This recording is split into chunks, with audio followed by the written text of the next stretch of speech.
The machines beeped in rhythm with nothing. No breath, no movement, just a girl suspended between life and whatever comes after.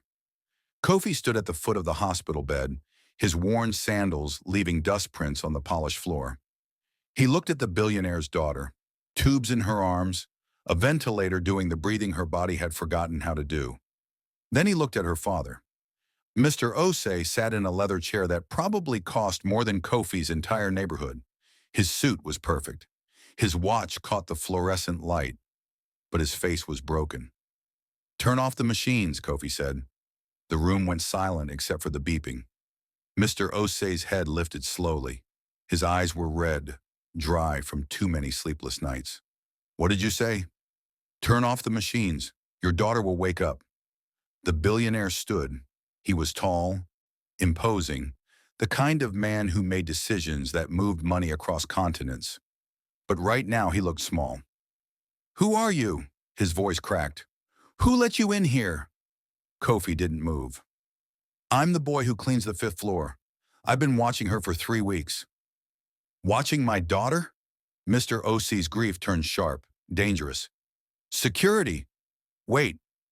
Kofi raised his hand, not in defense, in certainty.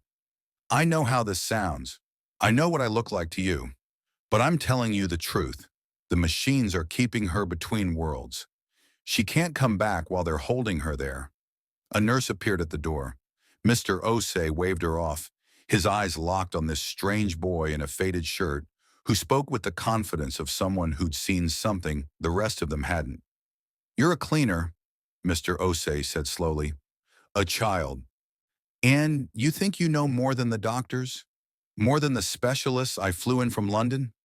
"I don't think," Kofi said. "I know." 3 weeks earlier, Kofi had been mopping the fifth floor at 2 a.m. when he first saw her. The girl in room 507, Amara Osei, 17 years old, car accident on the highway, head trauma, induced coma that became something else, something the doctors couldn't explain. Her father had offered 1 million cedis to anyone who could wake her. Half the traditional healers in Accra had tried. Pastors, imams, a professor from the university who studied consciousness. Nothing worked. Kofi wasn't supposed to be in the rooms. He was supposed to mop the hallways and empty the bins. But that first night, he'd heard something. Not a sound exactly, more like a pull. He'd pushed the door open. Amara was lying there, perfectly still. The machines breathed for her, monitored her, kept her alive. But Kofi saw something else. He saw her standing at the window. Not her body, her. The part that wasn't in the bed. She was looking out at the city lights, her hand pressed against the glass. Kofi had frozen. He'd heard stories from his grandmother about people who walked between worlds, spirits who couldn't find their way back. But he'd never seen it. "Can you see me?" she'd asked without turning around. Kofi's mop clattered to the floor. She turned then. Her eyes were sad, lost. "You can. You're the first person who can." That's when Kofi understood. The doctors were wrong. Amara wasn't unconscious. She was trapped. Her body was in the bed, held there by machines and medicine. But her spirit was here, pacing the room, trying to find a way back in. Every night after that, Kofi came to room 507. He talked to her.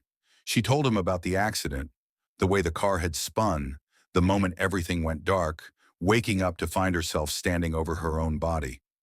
She'd tried to climb back in, tried to scream, tried to make the doctors see her, but no one could, except Kofi. "Why can you see me?" she'd asked on the fifth night. Kofi had shrugged. "My grandmother says I was born with one foot in each world. I see things other people don't. Can you help me?" I don't know how, but over the next 2 weeks, Kofi watched. He saw how Amara grew weaker each day, how her spirit flickered like a candle in wind. The machines kept her body alive, but they were also building a wall she couldn't cross. And then, 3 nights ago, his grandmother had told him the answer. "The machines hold her to the earth," she'd said, grinding herbs in her kitchen. "But they also hold her from returning. Sometimes you have to let go to come back." Now standing in front of Mr. Osei, Kofi repeated those words. The billionaire's jaw tightened. "Let go? You want me to kill my daughter?" She's not dying, Kofi said. She's stuck. And the longer she stays stuck, the harder it will be for her to return. This is insane. Mr. Osei turned away, his hand running over his face. I'm listening to a cleaner boy talk about spirits while my daughter is standing right next to you. Mr. Osei spun around. The room was empty except for the two of them and Amara's body. But Kofi was looking at the corner by the window, at Amara, who was watching her father with tears streaming down her face. She's been here the whole time, Kofi said quietly, watching you cry, watching you beg the doctors. She wants to come back, but she can't while the machines are breathing for her. Mr. Osei's eyes followed Kofi's gaze. He saw nothing, but something in the boy's voice made him hesitate. If I do this, he said, his voice barely a whisper, and you're wrong, then I'll spend the rest of my life knowing I failed her, Kofi said. But if you don't, she'll fade completely. I've watched it happen. She's getting weaker. The billionaire looked at his daughter's body, at the machines, at this impossible choice. Why should I trust you? He asked. Kofi met his eyes. Because 3 weeks ago, your daughter told me something only she would know. She said the night before the accident, you had a fight. She wanted to study art. You wanted her to take over the business. She left angry. That's why she was driving so fast. Mr. Osei's face went white. No one knew about that fight. No one. How? She told me, Kofi said, because I'm the only one who can hear her. The machines beeped. The fluorescent lights hummed. And Mr. Osei stood at a crossroads between medical science and something older, something his rational mind couldn't accept, but his breaking heart couldn't ignore. He looked at the ventilator, at his daughter, at the poor boy who spoke with impossible certainty. And then he made a decision that would either bring his daughter back or end everything. Please subscribe. My mom says I can't reach 1,000 subscribers. Let's prove her wrong. Hit that like button if you're already hooked by this story. What do you think Mr. Osei should do? Comment below. Mr. Osei's hand hovered over the call button. One press and doctors would flood the room. Security would remove this boy. Everything would go back to the way it had been. His daughter suspended in medical limbo, neither alive nor dead, just existing in the space between. He pulled his hand back. If I do this, he said, his voice steady now, cold with the weight of what he was about to risk, the doctors will fight me. They'll say I'm killing her. They will, Kofi agreed, because they can't see what I see. Mr. Osei turned to face him fully. Tell me everything, from the beginning. And if I think you're lying, if I sense for 1 second that this is some kind of It's not, Kofi said. He took a breath. 3 weeks ago, I was mopping the 5th floor, around 2 a.m. The hospital is different at night. Quieter. I like it that way. Less people staring at the poor boy with the mop. Mr. Osei's expression didn't change, but something flickered in his eyes. Recognition, maybe, of how the world worked, of how people like him looked at people like Kofi. I heard something from room 507, Kofi continued. Not a sound from the machines. Something else, like someone calling without using words. I opened the door and I saw her body in the bed, just like now. But I also saw her, standing by the window, looking out at the city. You expect me to believe? I don't expect anything, Kofi interrupted. I'm just telling you what happened. She turned around and asked if I could see her. I dropped my mop. She smiled, said I was the first person in 3 weeks who could. Mr. Osei walked to the window, the same window where Kofi claimed his daughter's spirit stood. He pressed his palm against the glass. It was cold. What did she say to you? He asked quietly. She told me about the accident. She said she remembered the car spinning, the sound of metal twisting, then darkness. When she woke up, she was standing next to the wreckage. She saw her body being pulled from the car, saw the paramedics working on her, followed the ambulance to the hospital. Kofi moved closer, careful not to startle the man who held his daughter's life in his hands. She's been conscious this whole time, sir. She's watched you sit in that chair every day. She's heard you talking to her, begging her to wake up. She's tried to answer. She's screamed. She's cried. But no one can hear her. Mr. Osei's shoulders shook once. just once. Then he steadied himself. Why you? He asked. Why can you see her when I can't? I'm her father. Kofi had asked his grandmother the same question. Some people are born with thin places in their spirit, she'd explained, her wrinkled hands never stopping their work grinding herbs. They see what others can't. Your grandfather had it. Your mother had it. Now you have it. It's not a gift, Kofi. It's a responsibility. My grandmother says I was born between worlds, Kofi told Mr. Osi. My mother almost died having me. They say I was dead for 2 minutes before I started breathing. Maybe that's why. Maybe I learned to see both sides. Mr. Osei turned from the window. The fight we had, about her studying art. Tell me more about what she said. This was the test. Kofi knew it. She said you told her art was a hobby, not a career. That she was smart enough to run the business empire you built. She said she loved you, but she didn't want your life. She wanted to create things, paint, sculpt, make something beautiful that had nothing to do with money. Mr. Osei closed his eyes. She said she told you she'd rather be poor and happy than rich and empty. And you said, Kofi hesitated. Say it, Mr. Osei demanded. You said she didn't know what poor meant, that she'd never survive a day outside the walls of your compound, that she was naive and ungrateful. The billionaire's face crumpled. I said those words. God help me, I said them. And she got in her car and drove off, and I let her go because I was angry, because I thought, his voice broke. I thought we'd have time to fix it. Kofi said nothing. The machines beeped. Amara's spirit stood in the corner, watching her father finally break open. She crashed an hour later, Mr. Osei continued. The police said she was going too fast, lost control on a turn. I've spent every day since then thinking about those words, wishing I could take them back. She knows, Kofi said softly. She's forgiven you. How can she forgive me when she's... He gestured at the bed. She told me to tell you something, Kofi said. She said she was wrong too. She said she understood now that you were scared, that you built everything to protect her. That fear looks like control sometimes. Mr. Osi walked to the bed. He took his daughter's hand. It was warm but lifeless. The machines kept blood pumping through it, but there was no squeeze back, no recognition. I don't know if I can do this, he whispered. She's fading, Kofi said. I can see it. Each day she's a little less solid, a little more transparent. If we wait too long, even turning off the machines won't bring her back. She'll be too far gone. And if we do it now, she has a chance. Her body is still strong. The doctors say her brain activity is normal. They don't understand why she won't wake up. But I do. She can't get back in while the machines are doing the work for her. Her spirit needs to fight its way back, but it can't fight while her body is being artificially sustained. Mr. Osei looked at the ventilator, at the IV lines, at the monitors displaying his daughter's heartbeat. I've built a fortune making calculated risks, he said. But this isn't business. This is my child. I know, Kofi said. If I turn off these machines and she dies, I'll destroy you, your family, everything you have. I don't have anything to destroy, Kofi said simply. I live with my grandmother in Nima. We have 2 rooms and a shared bathroom. I work here at night and go to school during the day when I can afford the fees. You can't take anything from me that life hasn't already tried to take.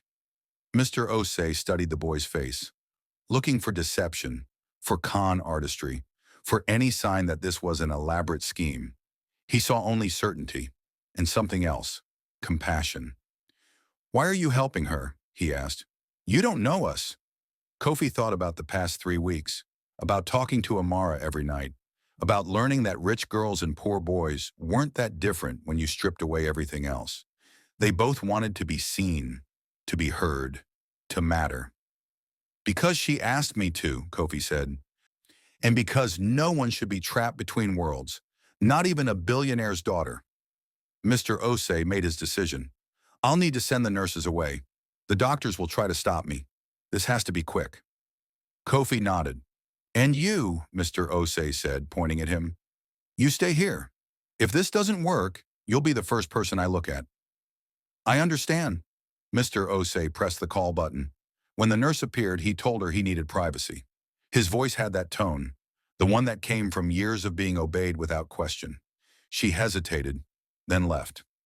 He walked to the ventilator. His hand shook as it reached for the power switch. Kofi looked at the corner where Amara stood. She was nodding, tears streaming down her translucent face. "It's time," Kofi said. Mr. Osi's finger touched the switch, and the machines that had kept his daughter alive for 3 weeks began to power down. The room filled with alarms. Red lights flashed. The steady beep of the heart monitor became erratic, and Amara's body, for the first time in 21 days, was on its own. If you're watching this, drop a comment and tell us where you're watching from. We love seeing our global family. And here's a question for you. If you were Mr. Osei, would you have trusted Kofi? Would you have taken that risk? Let us know in the comments what you would have done. The alarm screamed. Amara's chest stopped rising.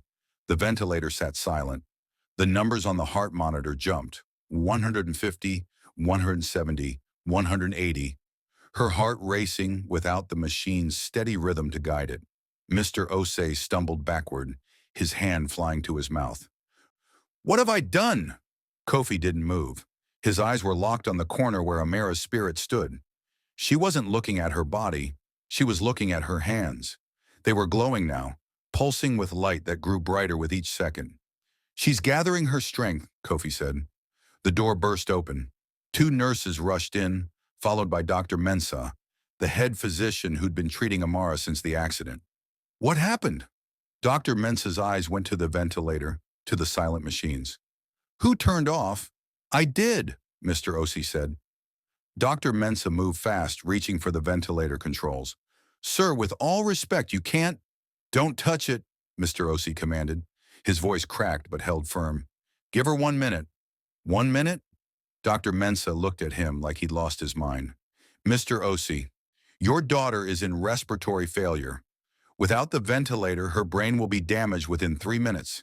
She'll die within 5. I cannot allow—" 30 seconds, Kofi interrupted. He was still watching Amara's spirit. She was moving now, slowly toward the bed, toward her body. "Who is this boy?" Dr. Mensah demanded. "Security." "Wait," Mr. Osei said, but his eyes were on the monitors. Amara's heart rate was dropping. 160, 140, 120. Still too fast, but slowing. Her body was trying to regulate itself. Amara's spirit reached the bed. She stood over her own body, looking down at the girl she used to be, the girl she needed to become again. "I don't know if I can," she whispered. Only Kofi heard her. "You can," he said out loud. Everyone turned to look at him. He didn't care. "You've been strong enough to stay here for 3 weeks," Kofi continued. "You're strong enough to go back." Amara closed her eyes. Then she lay down on top of her body, matching it perfectly. Spirit over flesh, light over matter. For a moment, nothing happened. Then Amara's body jerked. The nurses jumped back. Dr. Mensah's hand froze over the ventilator. Amara's fingers twitched. "Her oxygen is dropping," one nurse said, her voice tight with panic. "She's at 88%. 20 seconds, Mr. Osei said. His face was pale, but his voice didn't waver now. He'd made his choice. He would live with it or die with it. Kofi watched as Amara's spirit began to sink into her body. It wasn't smooth. It looked like trying to push through thick glass. Her face contorted with effort. Her spirit flickered, growing dimmer. "She's losing her," Kofi said urgently. "She's too weak." "Then we restart."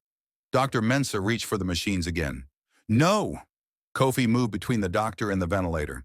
"If you turn it back on now, you'll push her spirit back out. She'll never get another chance at this." "This is medical malpractice," Dr. Mensah said. "Mr. Osei, I'm begging you." 15 seconds, Mr. Osei said. His eyes were on his daughter's face, searching for any sign, any flicker of life. Amara's eyelids fluttered. Everyone saw it this time. "Did you?" the younger nurse started. Amara's chest moved. Not much, just a small rise. Then a fall, her body trying to remember how to breathe on its own. "She's breathing," Kofi said. "On her own." "Barely," Dr. Mensah countered. "Her oxygen is at 85. If it drops below 80, Amara's eyes opened, not fully, just slits. But they were open, and they were looking directly at her father. Mr. Osei made a sound that wasn't quite a word. He moved to the bed, taking his daughter's hand. Amara, baby, can you hear me? Her lips moved. No sound came out, but they all saw it. She's trying to talk, one nurse whispered. Kofi could still see traces of her spirit, not fully integrated yet. Parts of her were still transparent, still fighting to fully merge with her physical body. But she was winning. Slowly, painfully, she was coming back. Don't try to talk yet, Mr. Osei said, tears streaming down his face now, all pretense of control gone. Just breathe. Just keep breathing. Amara's chest rose again, deeper this time. Her body was remembering. Oxygen at 87, the nurse monitoring vitals said. It's rising. Dr. Mensah stood frozen, watching something that didn't fit any medical textbook he'd ever read. This isn't possible, he muttered. 3 weeks in a coma, ventilator dependent, and she just woke up, Mr. Osei finished. He looked at Kofi over his daughter's bed. He said she would, and she did. Amara's eyes were opening wider now. She looked confused, disoriented, like someone waking from a dream they couldn't quite remember. Her gaze moved around the room. The nurses, the doctor, her father. Then she saw Kofi. Her eyes widened. Her lips formed a word. You! I told you I'd help, Kofi said softly. She nodded. Just barely. Then her eyes rolled back and closed again. Amara! Mr. Osei's grip tightened on her hand. She's sleeping, Kofi said quickly. Not in a coma. Actually sleeping. Her body needs rest. Pulling her spirit back in took everything she had. Dr. Mensah moved to check her vitals. Pulse is steady. Oxygen at 90 and rising. Brain activity. He looked at the monitor, his expression shifting from skepticism to wonder. Her brain activity is normal. Better than normal. It's like she was never... He stopped. There was no medical explanation for what he was seeing. I want her monitored every minute, he said to the nurses. If anything changes, page me immediately. And I want full scans done as soon as she's stable enough. He looked at Mr. Osei. You understand we'll need to investigate what happened here. This goes against every protocol. Investigate whatever you need to, Mr. Osei said. My daughter's alive. That's all that matters. Dr. Mensah's eyes moved to Kofi. And you.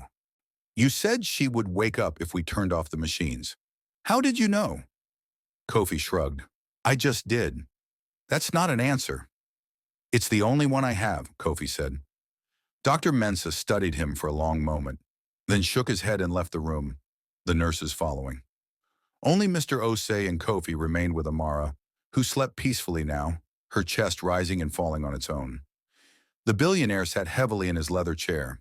He looked like he'd aged 10 years in the past 10 minutes. I almost didn't do it, he said quietly. I almost called security and had you thrown out. I know. What made you so certain? How did you know it would work? Kofi thought about his grandmother's words, about the thin places in his spirit, about being born between worlds.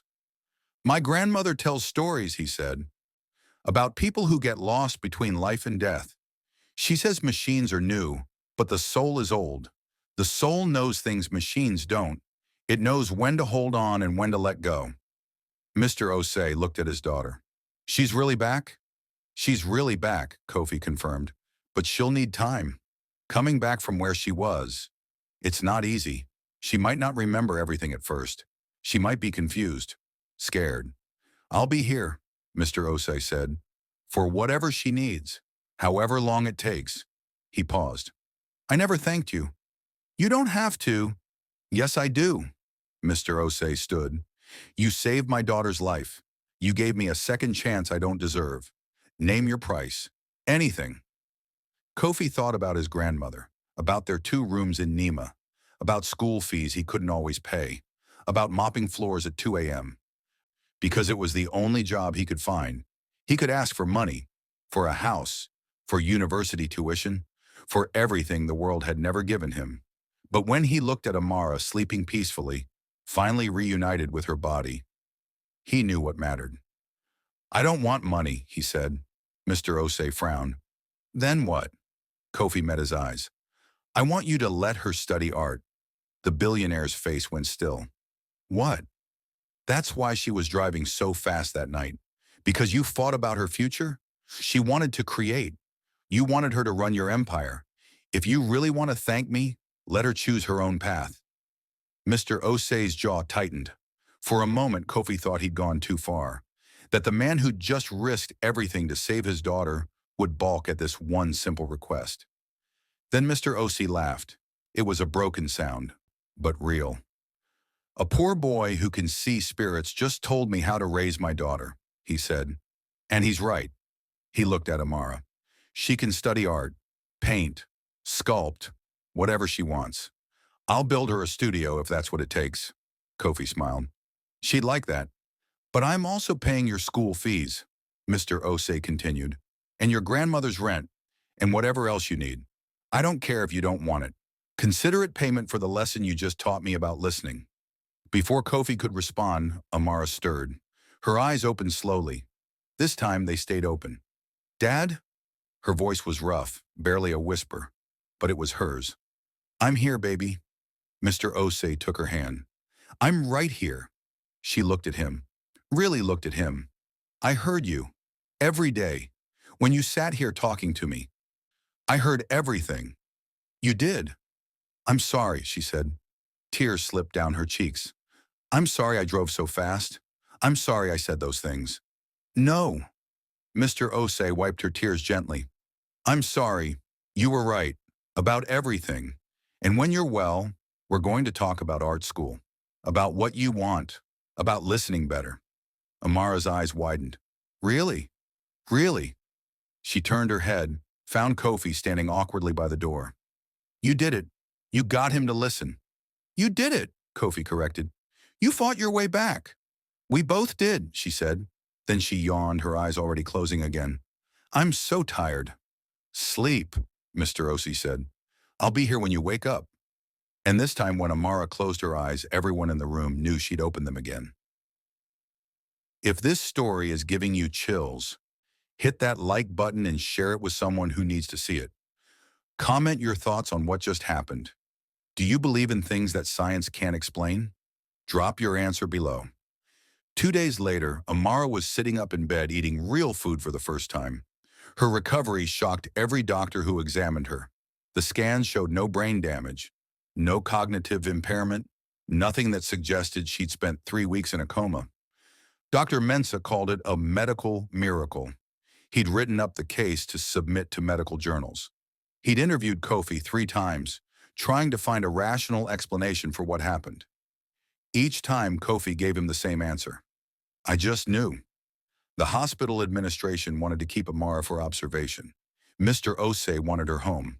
They compromised on 1 more week. Kofi was mopping the 5th floor when Mr. Osei found him on the 3rd night. Walk with me, the billionaire said. They walked through the quiet hospital corridors, past sleeping patients and tired night staff, past the room where Kofi had first heard Amara calling to him. The doctors say she'll make a full recovery, Mr. Osei said.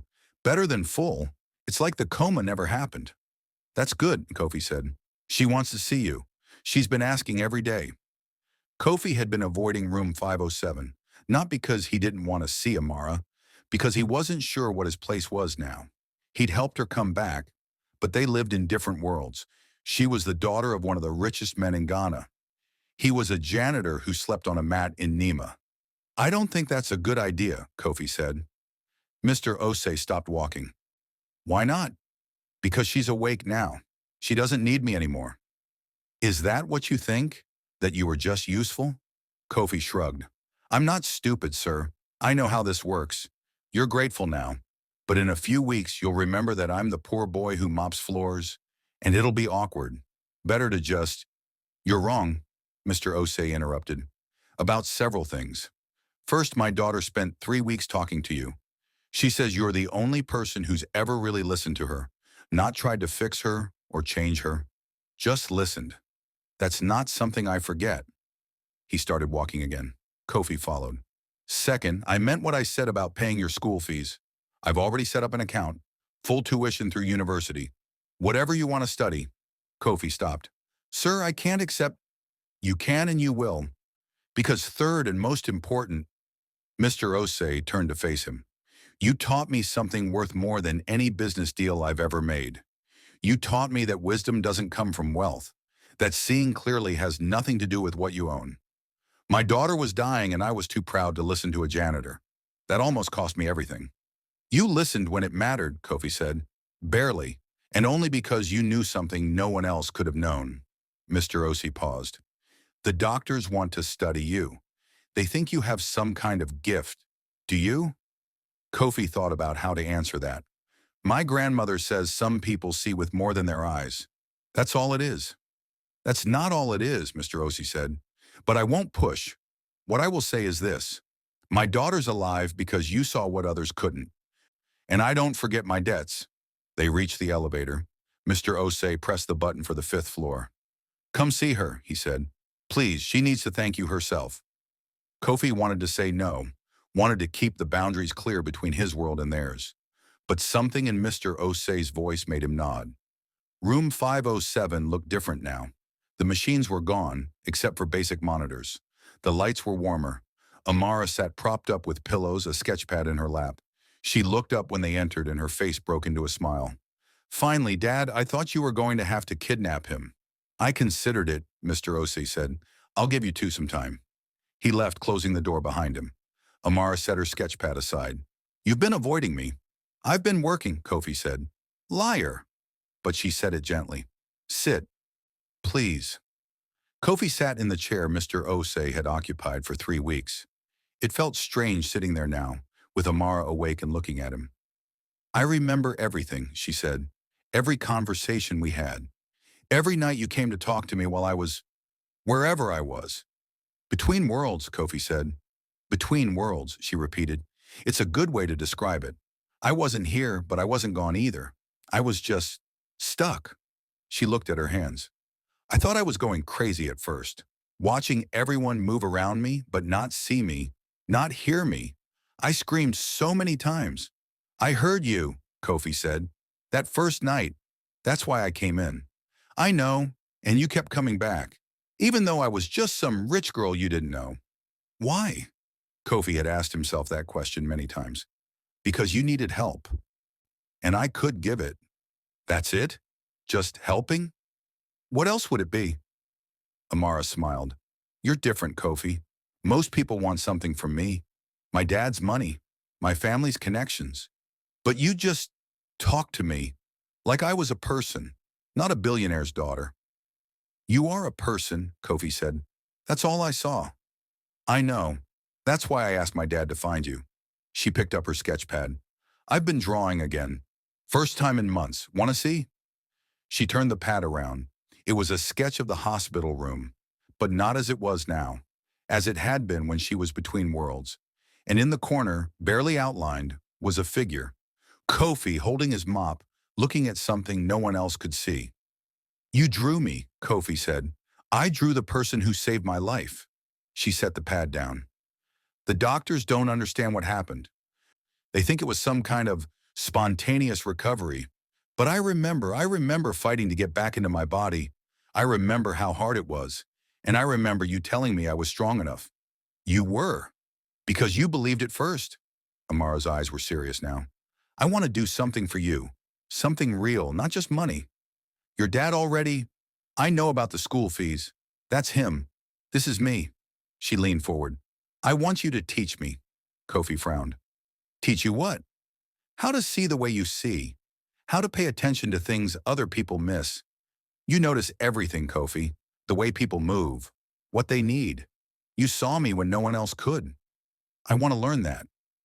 I don't think it works like that, Kofi said slowly. I was born seeing... I know I'll never see spirits, Amara interrupted. But you see other things too. You saw that my dad was grieving, that he needed someone to make an impossible choice for him. You saw what I needed even when I couldn't say it. She paused. I've spent my whole life having people tell me what to see, what to think, what to be. I want to learn how to see for myself. Kofi looked at this girl who'd been dead 3 days ago, who'd fought her way back from between worlds, who was asking him, a janitor from Nima, to teach her something. Okay, he said. Okay? Her face lit up. But I'm still mopping floors, so it'll have to be late, after midnight. I don't care what time it is, Amara said. And when I get out of here, we keep going. Deal? She held out her hand. Kofi looked at it. 3 weeks ago, this girl had been untouchable. A body in a bed surrounded by machines and money and grief. Now she was real, solid, alive. He shook her hand. Deal. The door opened.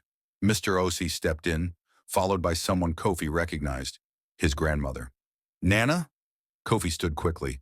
What are you doing here? His grandmother moved slowly but steady, her cane tapping against the floor. She looked at Amara first, her old eyes seeing more than most people's young ones. So you're the girl my grandson brought back, she said. Yes, ma'am, Amara said respectfully. Kofi's grandmother nodded. Good. Strong spirit. You'll need it for what's coming. Nana, what are you talking about? Kofi asked. She turned to him. Mr. Osei came to see me today. We had a long talk. About you. About gifts that run in families. About responsibilities. Mr. Osei spoke up. Your grandmother told me things about you, Kofi. Things you never mentioned. About other times you've seen things. Helped people. Kofi shot his grandmother a look. She ignored it. I also learned, Mr. Osei continued, that you've been supporting her on a janitor's salary, that you dropped out of school twice to pay her medical bills, that you work nights so you can take care of her during the day. She's my grandmother, Kofi said. That's what you do. Yes, Mr. Osei said. That's what you do when you have character, which is why I'm offering you something beyond school fees. Sir, I want you to work for me, not as a janitor, as an advisor. Kofi blinked. An advisor? You see things other people don't. You understand people. You make decisions based on what's right, not what's profitable. Those are rare skills. Skills I need in my business. Skills I want my daughter to learn. I'm 17, Kofi said. I don't know anything about business. You know about people, Mr. Osei said. Everything else can be taught. So here's my offer. You finish school, on my dime, then university, study whatever you want, and when you graduate, you come work for me.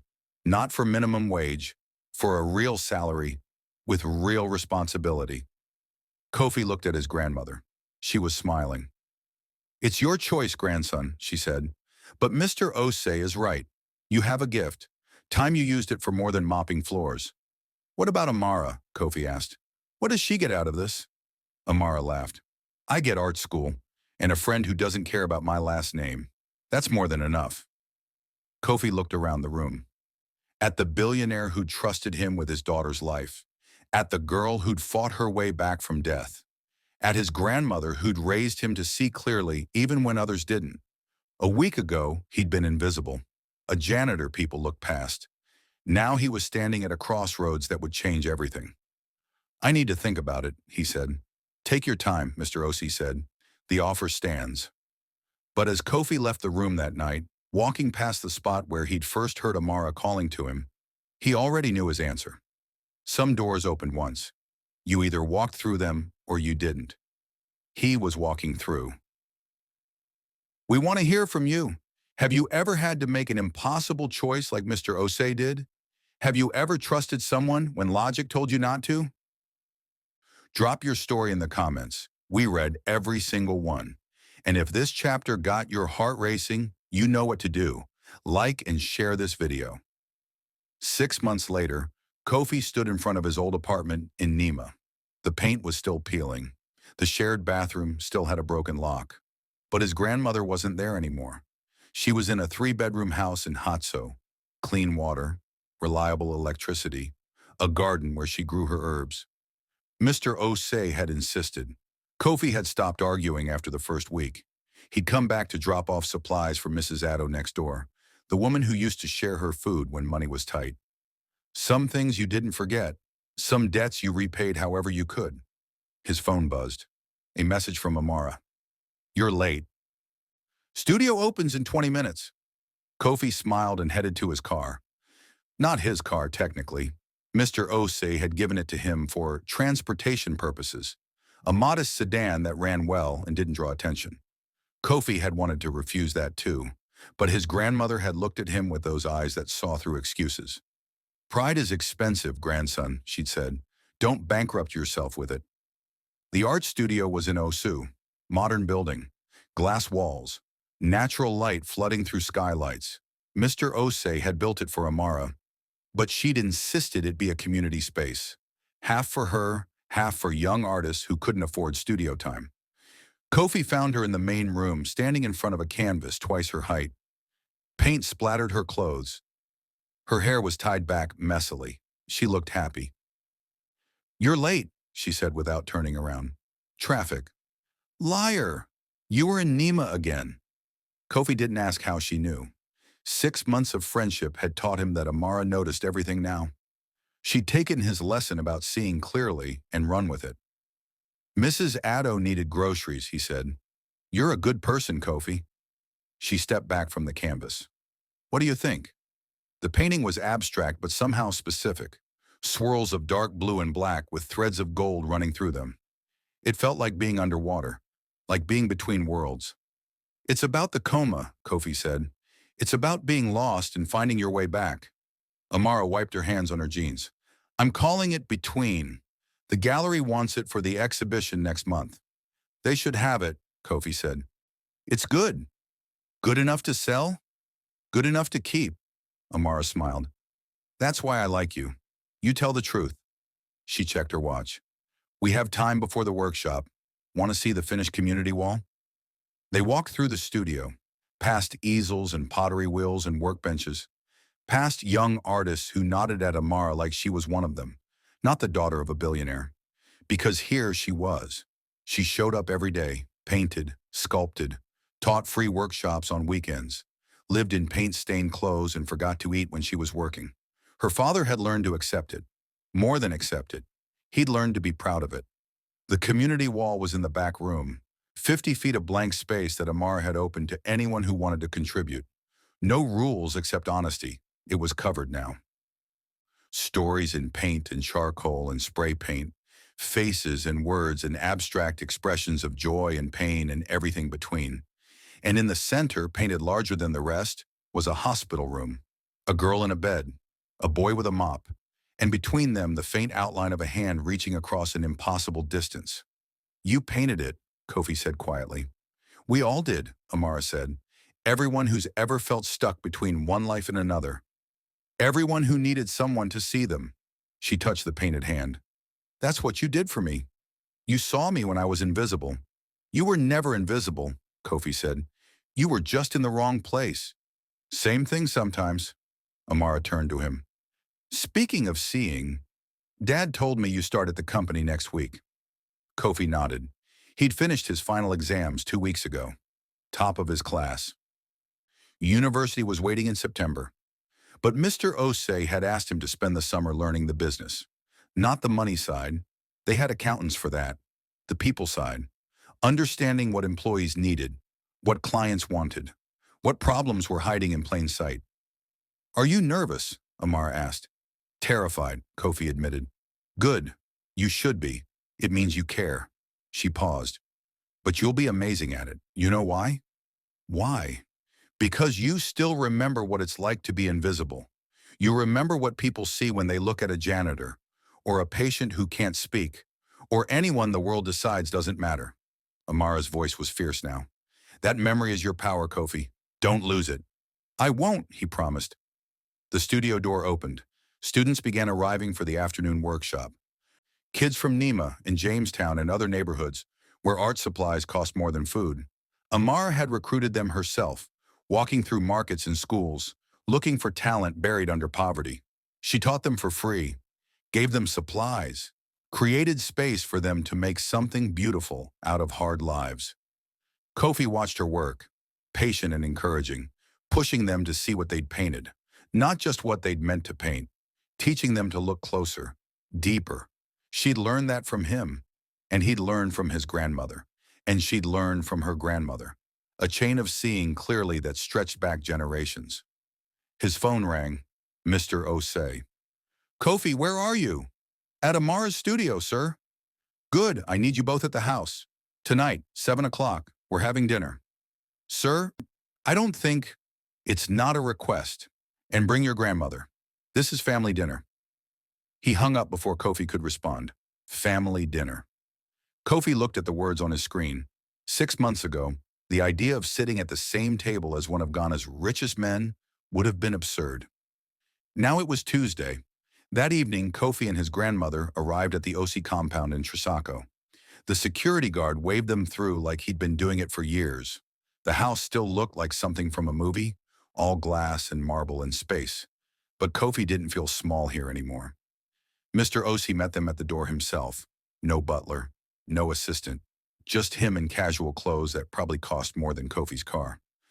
Welcome, he said, embracing Kofi's grandmother like she was his own. Mama Grace, you look well. I feel well, she said. That house you built has good energy. Strong foundation. I'm glad. He led them to a dining room that was smaller than the formal one Kofi had seen before. More intimate. A table set for 6. Amara was already there, paint still under her fingernails, and next to her sat 2 people Kofi didn't recognize. A man about 40 and a woman around the same age. Kofi, Mama Grace, I want you to meet someone, Mr. O.C. said. This is Dr. Emmanuel Corte and his wife, Amma. Emmanuel is a psychiatrist who specializes in consciousness studies. Amma is a traditional healer, and they're both very interested in meeting you. Kofi's grandmother's eyes sharpened. You told them. I did, Mr. O.C. said. With your permission, I'd like them to help us understand Kofi's gift better. Not to exploit it, but to develop it, to help him help others. Dr. Cordy spoke up. His voice was gentle, academic but not condescending. Mr. O.C. told us what you did for his daughter, what you saw, how you knew. I've spent 20 years studying cases like yours, people who perceive reality in ways that seem impossible. Most are dismissed, medicated, told they're delusional. But they're not, Amma added. Her voice carried the weight of old knowledge. They're seeing what's always been there, what most people train themselves not to see. We'd like to work with you, Dr. Cordy continued. Document what you can do. Learn from it, not for papers or fame, but because there are others like you. Young people who see things and think they're going crazy.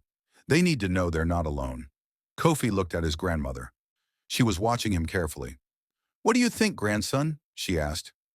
He thought about the 3 weeks he'd spent talking to Amara when no one else could see her, about how lonely it had been carrying that knowledge, about how many times he'd wondered if he was the one losing his mind. If it helps someone else, he said slowly, then yes. Dinner was different from anything Kofi had experienced. They talked about consciousness and spirits and the space between science and tradition. Dr. Cordy had theories. Amma had stories. Mr. Osei asked questions. Amara sketched on a napkin, capturing the conversation in abstract lines. And Kofi's grandmother presided over it all like a queen, correcting them when they got the old knowledge wrong, nodding when they stumbled onto truth. The boy sees because he was meant to see, she said over dessert. That's not something you can teach, but how he uses what he sees, that he can choose. That's what you're really asking, isn't it? Will he use his gift for good? He already has, Mr. O.C. said quietly. He looked at his daughter. After dinner, Amara walked Kofi and his grandmother to their car. The night was cool. Accra's lights spread out below the hill like scattered stars. This is just the beginning, isn't it? Amara said. You helping my dad's company, working with Dr. Cordy and Amma. Whatever comes next. I think so, Kofi said. Good. She hugged him, quick and fierce. The world needs people who see clearly, who help without expecting anything back, who remember what it's like to be invisible. She stepped back. Don't forget me when you're famous for your gift. I won't forget, Kofi said. You're the one who reminded me it was worth having. They drove back through the city, past the hospital where it all started, past the neighborhoods where Kofi used to feel trapped, past the life he'd thought was his only option. You're quiet, his grandmother said. Just thinking. About? About how everything changed because I decided to open a door, because I listened to something I couldn't explain. His grandmother reached over and patted his hand. That's wisdom, grandson. Real wisdom. Knowing when to listen to what you can't see. They pulled up to her house in Hatso. She got out slowly, then leaned back through the window. Your grandfather would be proud, she said. He had the gift too, you know. But he never got the chance to use it like you will. Make it count. I will, Nana. I know you will. You already have. Kofi drove home, to the small apartment Mr. Osei had helped him rent near the university. Nothing fancy, just clean and safe and his. He stood at the window, looking out at the city that had tried to make him invisible. 6 months ago, he'd been a janitor who saw things others couldn't. A poor boy with a gift he didn't understand and didn't know how to use. Now he was still that boy, but he was also more. He was a bridge between worlds, a person who helped others see clearly, a reminder that wisdom didn't come from wealth or status or education. It came from paying attention, from choosing to see what others missed. His phone buzzed one more time. A text from Amara. Thank you for everything, for seeing me, for believing me, for teaching me to see. You changed my life. Kofi typed back, you changed mine too. And it was true. Both things were true. He'd saved her life, and she'd helped him see that his gift wasn't a burden, it was a purpose. The machines had beeped for 3 weeks, keeping Amara's body alive while her spirit wandered between worlds. And a poor boy with nothing but clarity had known what no doctor could see, that sometimes you had to turn off the machines and trust something older than science. Sometimes you had to let go to come back. Sometimes you had to see with more than your eyes to find what was lost. And sometimes the person who seems invisible is the only one who can truly see. Kofi turned off his light and lay down. Tomorrow he'd start at Mr. Osei's company. Next month, Amara's exhibition. In September, university. But tonight he was just a boy who learned that his gift wasn't a curse. It was a calling, and he was finally ready to answer it. If this story moved you, we need you to do 3 things. First, hit that subscribe button. My mom really said I can't reach 1,000 subscribers, so let's prove her wrong. Second, smash that like button if you felt something real during this journey. And third, share this story with someone who needs to hear it. Someone who feels invisible. Someone who's stuck between worlds. Someone who needs to know that being different isn't a weakness, it's a gift. What's your biggest takeaway from Kofi and Amara's story? Drop it in the comments below. And if you've ever felt like you see things others don't, if you've ever felt caught between 2 worlds, tell us about it. Your story matters. You matter. Turn on notifications so you never miss our next story, because we're just getting started. More real stories, more incredible journeys, more proof that ordinary people can do extraordinary things when they trust what they see. Thank you for being here. Thank you for watching. And remember, sometimes the person who seems to have nothing is the one holding everything you need. See you in the next story.